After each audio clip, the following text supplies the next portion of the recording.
Jake Morrison sat in the dark corner of the cantina on New Geneva Station and stared into his third glass of whiskey that night. The place was full of the usual crowd, alien traders arguing over prices, mercenaries telling lies about their latest jobs, and soldiers from different worlds trying to forget what they had seen in battle. Jake was trying to forget too, but the whiskey was not helping much tonight. He had been sitting there for 2 hours when he heard the voice that would change his life forever. It was a woman's voice, quiet but clear, and it came from the bar, area where most people gathered to drink and talk. At first, he thought she was joking because what she said seemed impossible.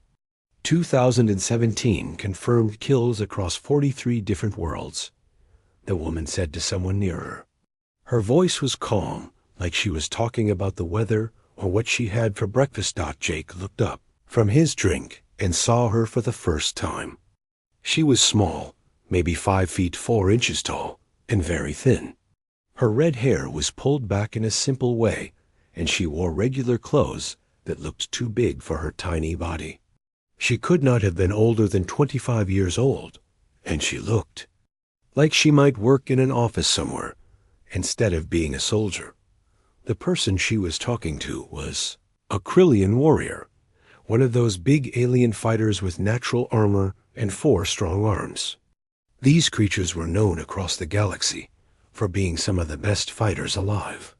This particular Krillian was huge even for his species, and had scars all over his armor that showed he had been in many battles. The Krillian made a sound that Jake's translator turned into laughter. "Little human female, you tell stories that even children would not believe. I myself have killed 300 enemies in honorable combat across 40 worlds, and I am considered one of the greatest warriors of my people. Your weak human species could never achieve such numbers." The woman just shrugged and took another drink from her beer bottle.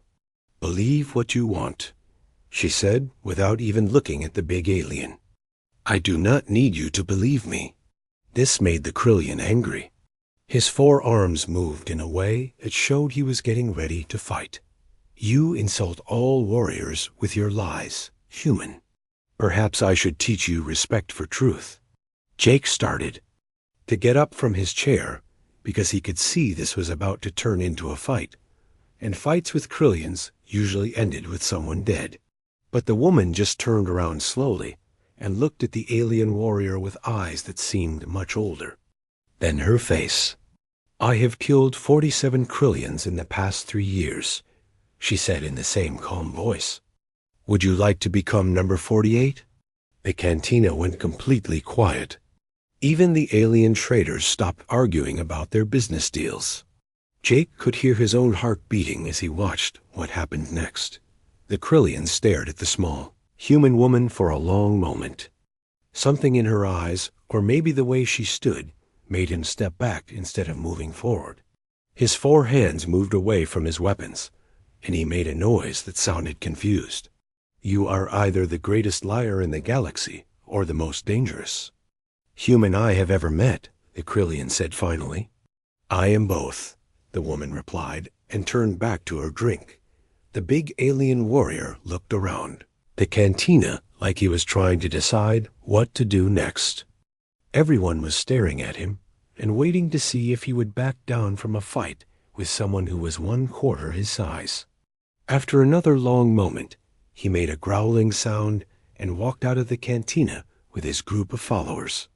The normal sounds of the cantina started up again, but Jake noticed that people kept looking at the small woman at the bar. He finished his whiskey and walked over to where she sat.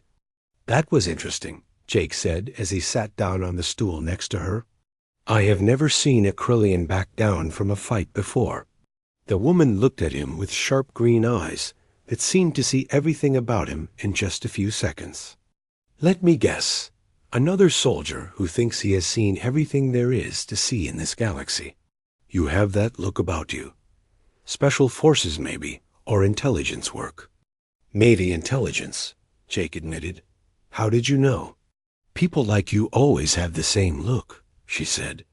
You think you understand how dangerous the galaxy really is, but you have only seen the small dangers, the ones that governments and military forces can handle with regular weapons and normal tactics.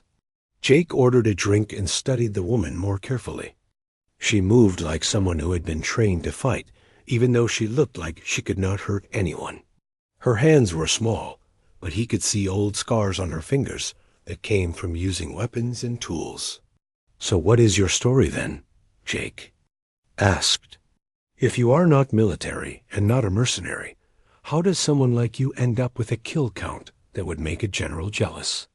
The woman smiled, but it did not reach her eyes. "Someone like me. You see a small human woman, and you think, you know what I can and cannot do. The galaxy taught me very quickly that thinking like that will get you killed." She finished her beer and put money on the bar to pay for it. As she started to walk away, she stopped and turned back to look at him. "You want to know my story, Lieutenant Commander Morrison. Meet me at Docking Bay 7 tomorrow morning at 800 hours. I will show you something that might change how you think about what humans can really do when we stop playing by everyone else's rules." Jake watched her walk away and realized that she had known his name and rank, even though he had never told her who he was. He also noticed that she moved through the crowded cantina like water flowing around rocks, never bumping into anyone, but never having to stop or change direction either. He finished his drink and tried to decide if he should meet her tomorrow morning. Part of him said it was dangerous to meet with someone who claimed to have killed over 2,000 people. But another part of him was curious about what she might show him. Jake had served in 3 different wars across the galaxy, and his own confirmed kill count was 67 enemies.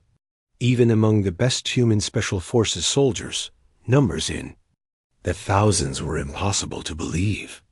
No single person could fight that many battles and survive, especially not someone who looked like she worked in a library instead of on a battlefield.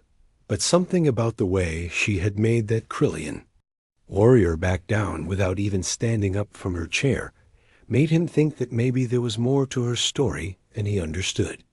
And the way she had known his name and rank suggested that she had access to military information that regular civilians could never get. Jake left the cantina and went back to his quarters on the station, but he could not sleep that night.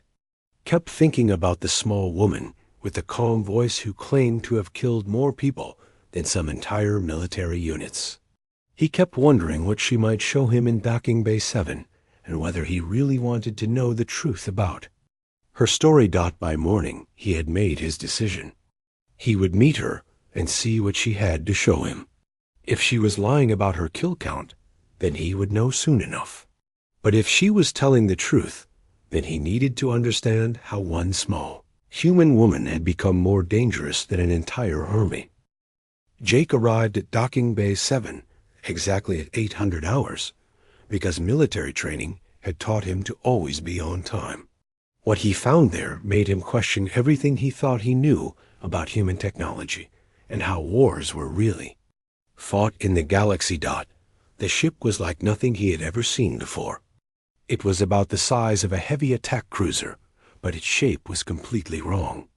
Instead of the hard angles and straight lines of normal human ships, this one had curves that flowed like water. The entire hull was black, except for strange patterns that seemed to move and change color as he watched them. "She is beautiful, is she not?" Lisa Harper said as she walked up behind him. Jake had not heard her coming, which was unusual, because he had been trained to notice when people approached him.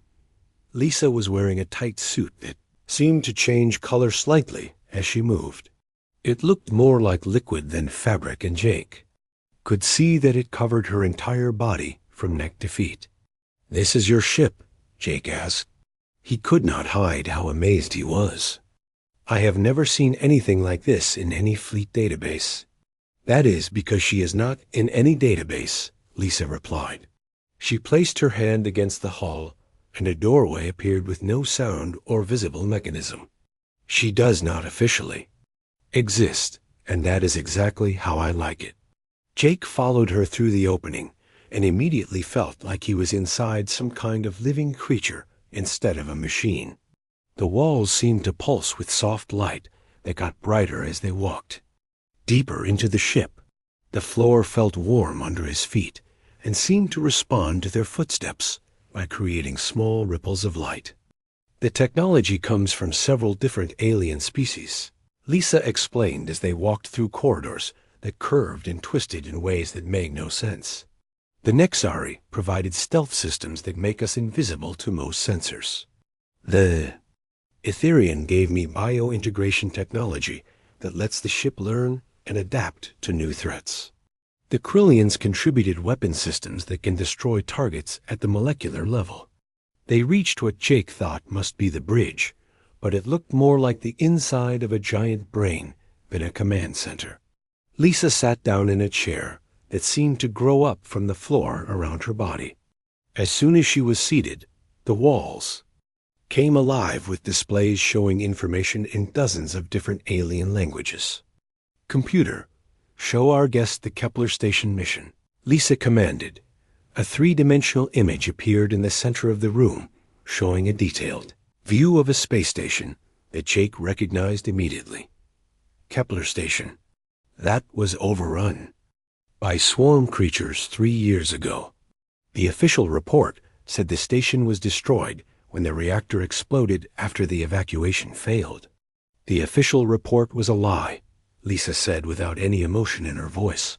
The evacuation was never going to work. The swarm had learned how to break through our containment systems, and they were reproducing faster than we could kill them. In 3 more hours, they would have had enough biological material to launch attack spores at 6 other star systems. The holographic display changed to show the station from the perspective of Lisa's ship.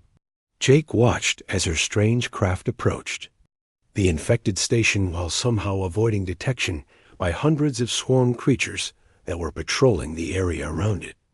A single ship attack against a station with over 1,500 hostile creatures, Jake said quietly. That should have been impossible. Only if you tried to fight them the way they expect you to fight, Lisa replied. The display showed her ship connecting to the station through what looked like a maintenance port that was too small for any normal spacecraft. What Jake saw next made him forget everything he thought he knew about small unit tactics.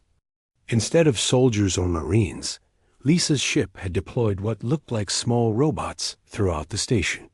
But these were not normal military machines. They moved like living animals and seemed to change their shape and weapons depending on what kind of enemy they encountered. Biomechanical hunters, Lisa explained when she saw his confused expression. Each one contains living tissue that can analyze enemy biology and adapt to it in real time. They were originally designed by the Etherian to fight an ancient enemy that could adapt to any static defense. I simply reprogrammed them to hunt swarm creatures instead.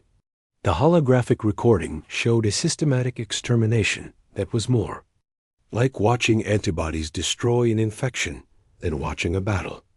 The biomechanical hunters moved through the station like they were following some kind of invisible map, finding and destroying every single swarm creature with deadly efficiency. Total mission time was 47 minutes, Lisa continued. Confirmed kills were 1,537.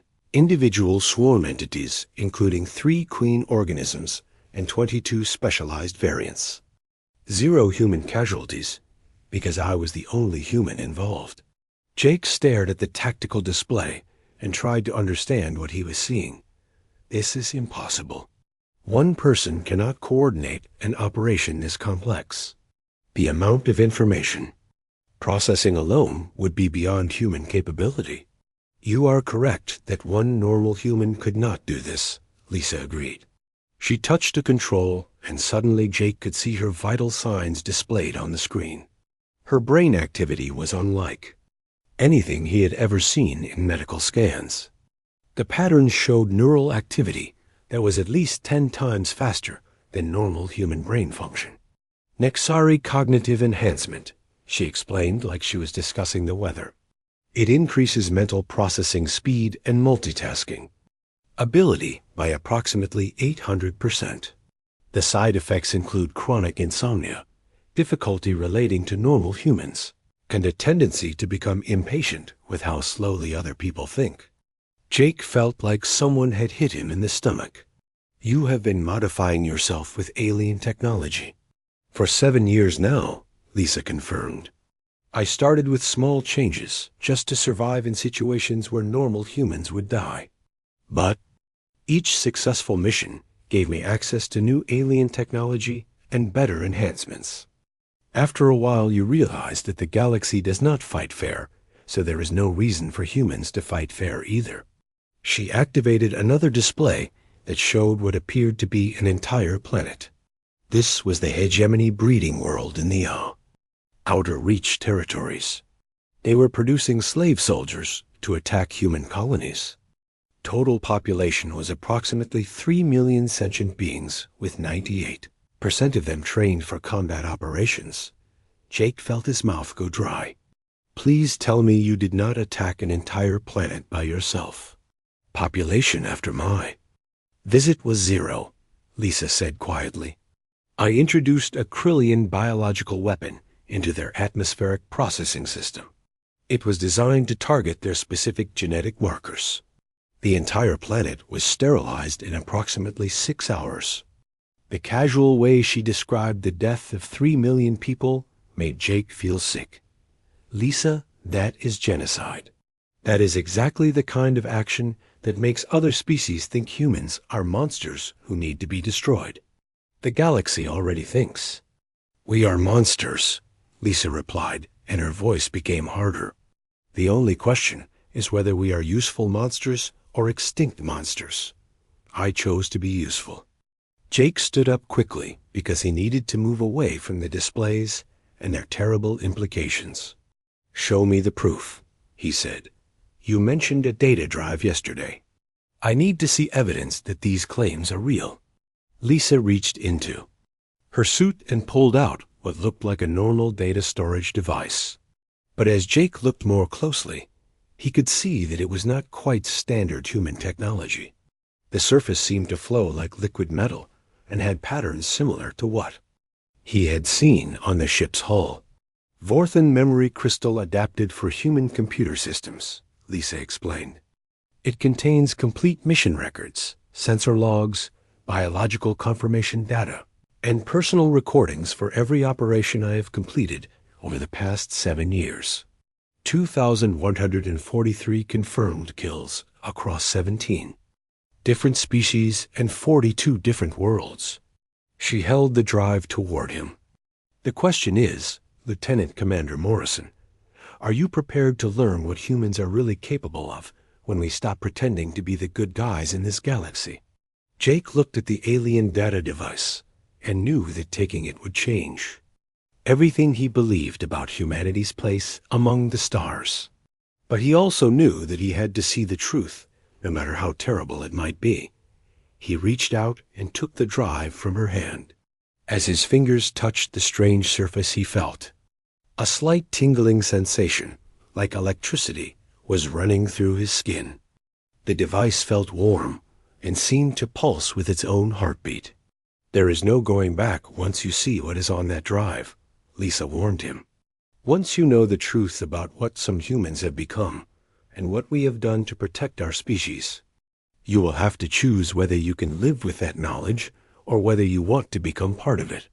Jake connected the drive to his personal tablet and prepared to learn secrets that would change his understanding of the war for human survival that most people did not even know was being fought. Jake held the alien data drive for several long moments before connecting it to his tablet. He had expected to find fake documents or maybe some edited video files that would prove Lisa was lying about her claims. What he discovered instead was a complete archive that read like a detailed catalog of humanity's most terrible secrets. The files were organized by alien species, by planet, and by the type of threat that had been eliminated. Each entry contained multiple forms of proof, including sensor recordings, biological analysis reports, tactical breakdowns, and what appeared to be personal logs recorded by Lisa herself. The amount of data was overwhelming, but it was the cold precision of each entry that truly frightened Jake. "Start with the Zephyrian hive cluster," Lisa suggested when she saw the shocked expression on his face as he scrolled through the files. That was early in my career, back when I still tried to minimize innocent casualties. Jake opened the file and immediately understood why she had chosen this example. The Zephyrians were insect-like aliens known for their rapid reproduction and aggressive expansion across star systems. According to official galactic records, their home system had been quarantined after a plague outbreak. The truth shown in Lisa's detailed documentation was completely different. Estimated population of the primary hive was 800,000 individuals, Lisa explained as Jake reviewed the tactical information. They were preparing to launch breeding swarms at 12 human colonies. A standard military response would have required a full fleet engagement with projected human casualties in the tens of thousands. The sensor logs showed Lisa's ship approaching. The Zephyrian system alone, using stealth technologies that made her vessel appear to be nothing more than floating space debris. What followed was not a battle, but a systematic biological warfare campaign that was both brilliant and horrifying. I introduced a modified version of their own reproductive hormones into the hive's air circulation system. Lisa continued in the same emotionless voice she used to discuss everything. Instead of triggering normal breeding cycles, the altered hormones caused massive organ failure throughout their population. The advantage of biological warfare is that it is essentially invisible until it is too late to stop. Jake watched the population readings drop from hundreds of thousands to zero over the course of 18 hours. You killed nearly 1 million sentient beings with a single chemical attack.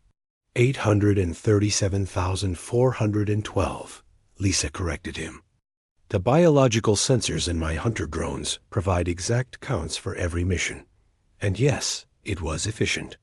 No human casualties, no fleet engagement, and no risk of the Zephyrians adapting to our tactics and becoming a long-term threat to human expansion. The casual way she discussed mass murder made Jake feel sick to his stomach, but he forced himself to continue reviewing the files.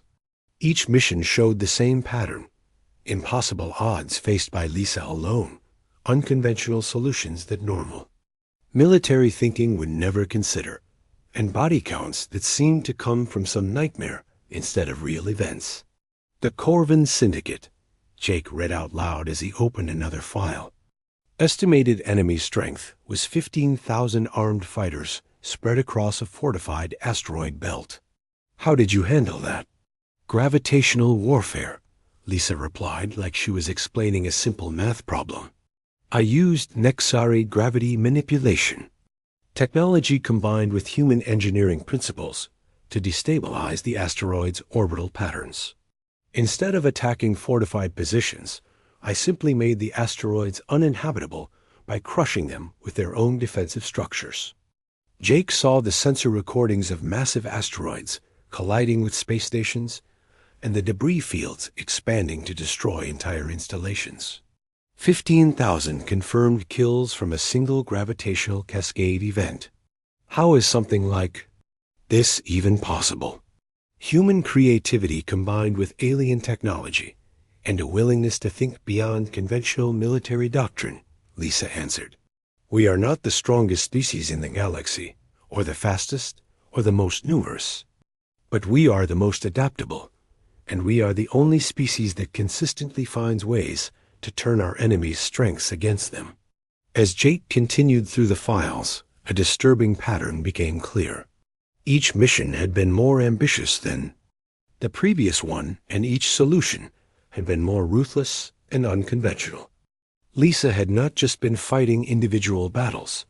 She had been systematically eliminating entire threat categories before they could develop into larger problems that would require conventional military responses. The hegemony slave breeding program Jake said in a voice that was barely above a whisper. 3 million casualties from a single biological weapon deployment. That operation was completely necessary, Lisa said, and for the first time, her voice showed some emotion. They were not just breeding soldiers. They were creating a slave species genetically programmed to worship their creators. In 50 years, those creatures would have been used to pacify human colonies through psychological manipulation. I prevented a form of slavery that would have lasted for thousands of years. And the Etherian research station that was studying human neural patterns. They were developing psychic weapons specifically designed to target human brain structures, Lisa replied immediately. The research facility had to be completely destroyed, along with all the data they had collected. Unfortunately, that included eliminating the research staff as well. Jake found himself struggling with the moral implications of what he was reading.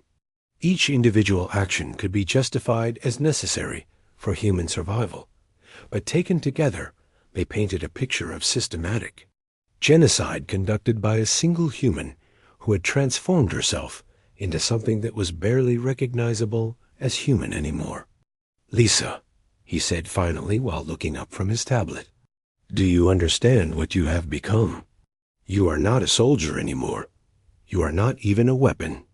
You are a force of nature, and you are using that power to reshape the galaxy through MSS murder. I am ensuring human survival, she replied simply. Every species I have eliminated was a direct threat to human expansion or human safety. Every action I have taken has been in service of our species' long-term survival interests. But at what cost? Jake stood up and began pacing around the small bridge. You have killed millions of sentient beings.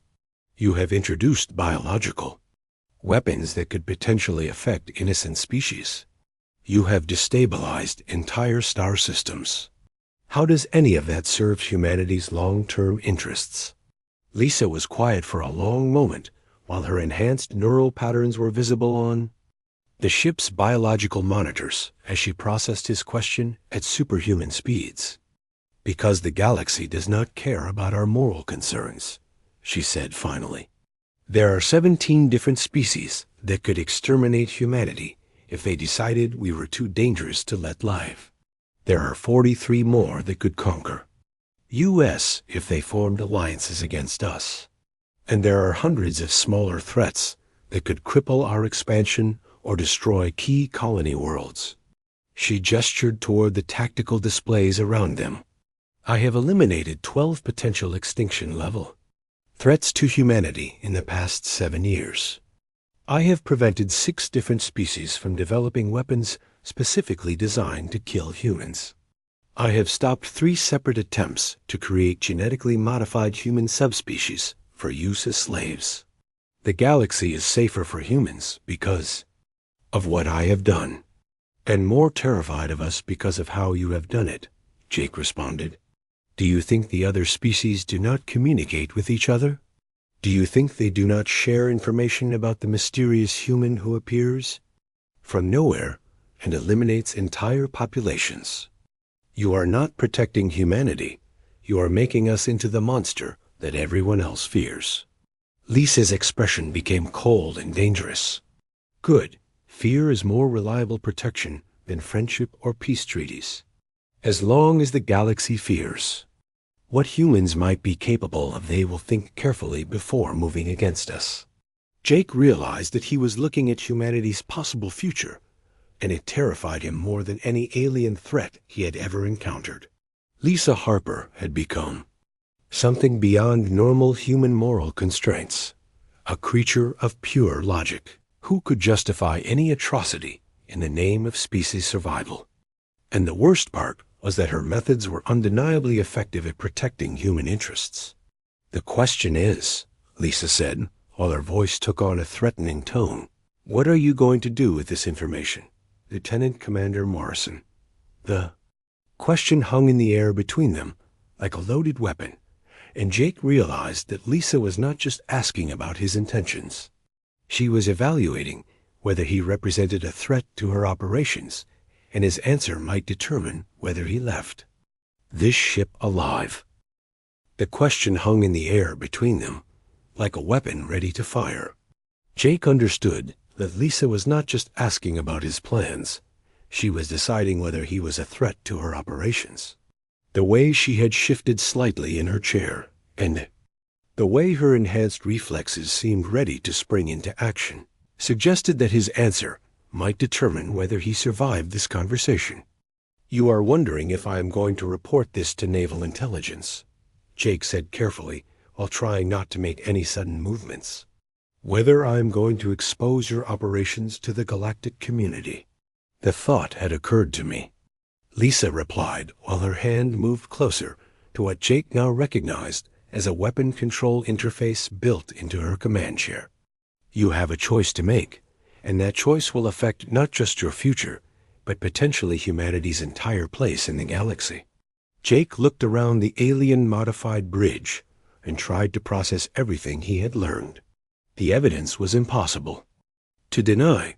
Lisa Harper had single-handedly eliminated threats to humanity that would have required massive military campaigns to address through normal methods. Her techniques were horrifying, but her results could not be argued with. "Show me the current threat assessment," he said finally.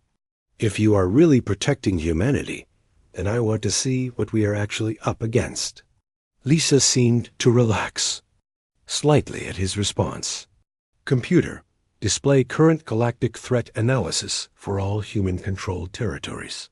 The holographic display that appeared made Jake's blood turn to ice water. Dozens of potential threat indicators were highlighted in red across the galaxy, ranging from minor piracy operations to what appeared to be coordinated military preparations by multiple alien species. The scale of potential danger was far beyond what any human fleet could handle using conventional warfare. The Vraxian Empire is currently building a battle fleet specifically designed to counter human defensive tactics, Lisa explained while highlighting a cluster of shipyards in the outer rim territories.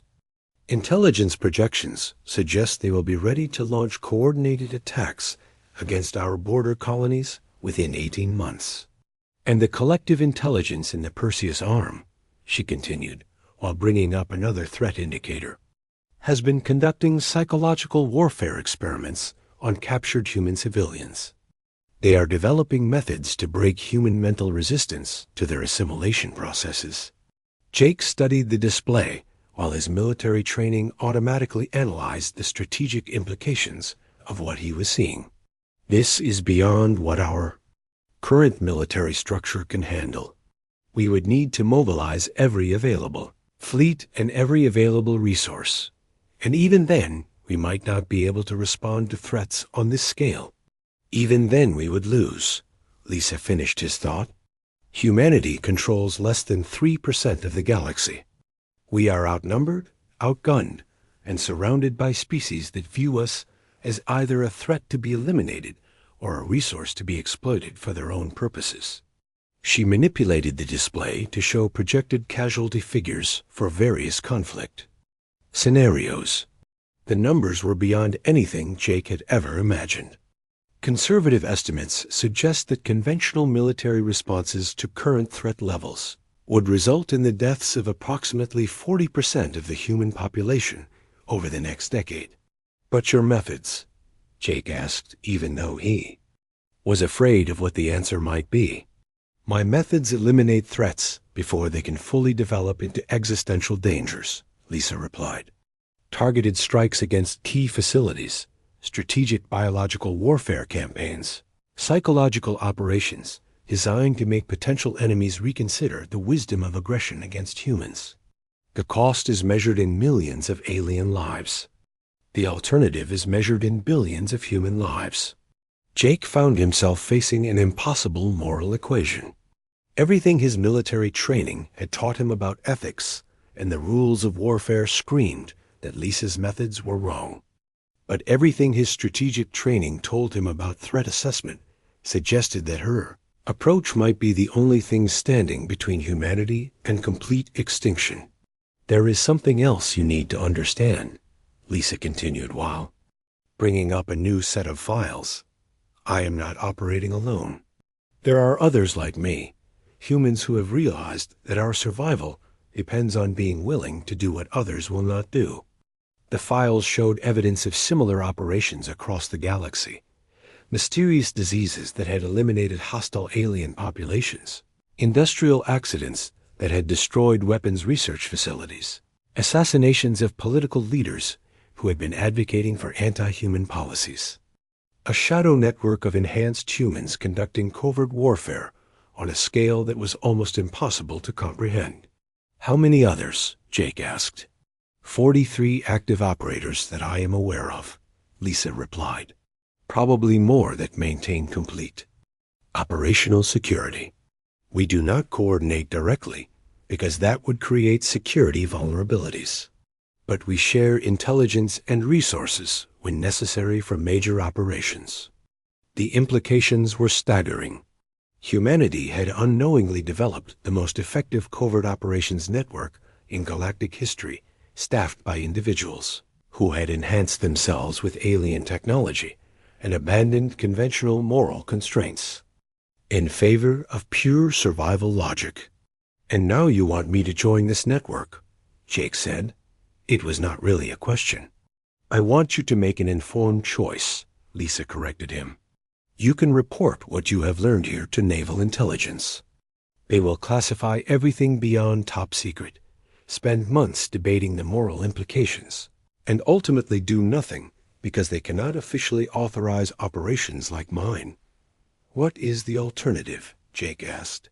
The alternative is that you accept the reality that the galaxy is more dangerous than most humans understand, and that protecting our species sometimes requires us to become something more than baseline human. Lisa replied, The choice is yours, but understand that it cannot be undone. Once you cross this line, there is no going back to being a conventional soldier with conventional limitations. Jake thought about his career, his service record, and his belief in human values and ethical behavior. Then he thought about the threat assessment data, the casualty projections, and the cold reality that humanity was fighting for its survival in a galaxy that did not care about human moral concerns. If I were to consider this path, he said slowly, what would the process involve? Enhancement procedures first, Lisa replied. Neural augmentation to increase cognitive processing capabilities, biological modifications to improve physical performance, technological integration to allow direct interface with alien computer systems. The complete process takes approximately 6 months and has a 20% fatality rate. And after enhancement, you would be assigned a sector of space to monitor and protect, she continued. Independent operations with minimal oversight, access to technologies and resources that do not officially exist, and the authority to eliminate threats to humanity by whatever methods prove most effective. Jake realized he was standing at a crossroads that would define not just his future, but his fundamental nature as a human being. The choice Lisa was offering would make him more capable than any conventional soldier, but it would also transform him into something that might no longer qualify as entirely human. I need time to think about this decision, he said finally. You have 24 hours, Lisa replied. After that, operational security protocols require that I either recruit you into the network or ensure your permanent silence. I hope you understand that this is not a personal threat. It is simply operational necessity for protecting humanity's most important secret. Jake nodded while understanding that he was being given a choice between transformation and death. As he prepared to leave Lisa's ship, he realized that regardless of what he decided, his old life as Lieutenant Commander Jake Morrison was already finished. The only question now was what would replace it, and whether humanity's soul could survive the methods necessary to ensure humanity's survival. 23 hours and 47 minutes later, Jake Morrison stood once again in Docking Bay 7 facing Lisa's impossible ship. He had spent almost an entire day wrestling with the most important decision of his life, and possibly one of the most important decisions in human history. He had tried to find alternatives and spent hours researching official military responses to the threats Lisa had shown him. The more he learned, the clearer it became that conventional human forces were completely inadequate to address the challenges facing their species.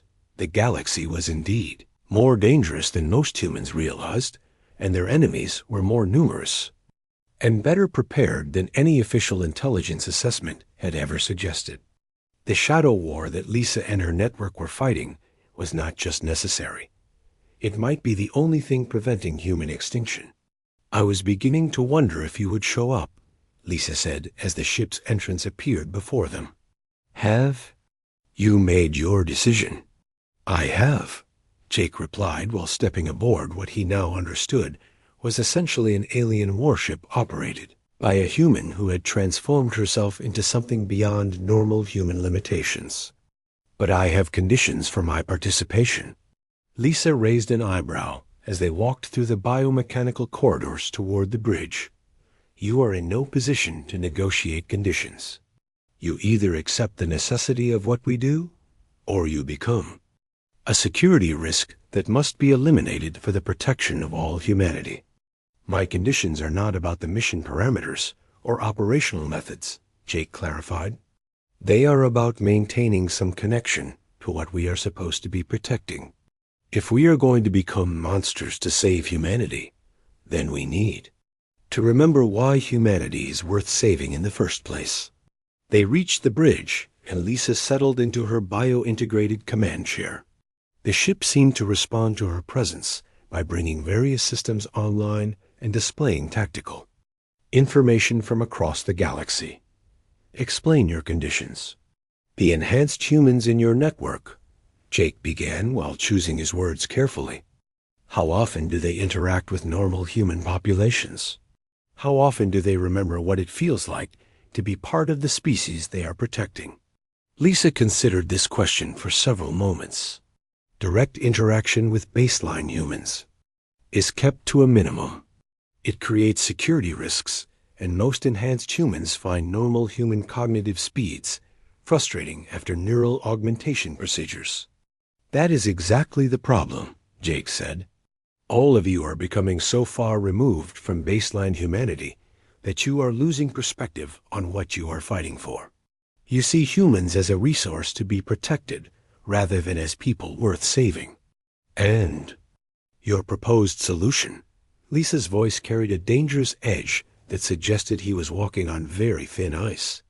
"Each enhanced human maintains regular contact with at least one baseline human," Jake continued despite the implied threat. "Someone who reminds them of what normal human values and perspectives look like. A connection to the humanity we are supposedly preserving." Lisa was quiet for several long moments while her enhanced neural patterns were visible on the ship's displays as she processed the implications of his suggestion at superhuman speed.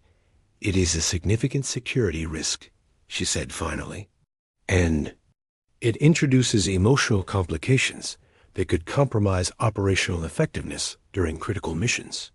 It also ensures that we do not become so alien that we lose sight of our original purpose," Jake countered. "The galaxy already has enough monsters. What it needs is humans who are willing to become monsters temporarily to protect something better." "And you think maintaining emotional connections to baseline humans will preserve that perspective?" Lisa asked. "I think it is the only way to ensure that enhanced humans remain human at all," Jake replied. "Without that connection, what you are creating is not a network of human protectors. It is a new species that happens to have originated from human genetic material." Lisa stood up and walked to the tactical display while bringing up current threat assessments once again. The red indicators showing potential dangers to humanity covered nearly half the galaxy. "Your proposed modification to operational doctrine is noted," she said finally, "but it does not change the fundamental reality. Humanity is facing extinction-level threats, and conventional responses are completely inadequate." "I understand that," Jake said, That is why I'm here. That is why. I am willing to undergo enhancement and join your network. But if we are going to save humanity, then we need to make sure we do not lose our humanity in the process. Lisa turned back to face him, while her enhanced eyes studied his expression with inhuman precision. The enhancement process will change you in ways you cannot imagine, she warned. Your cognitive speed will increase to the point where normal humans seem almost motionless. Your emotional responses will be dampened to allow for optimal tactical decision-making. Your physical capabilities will be enhanced far beyond normal human parameters. Will I still be human? Jake asked. That depends on how you define humanity.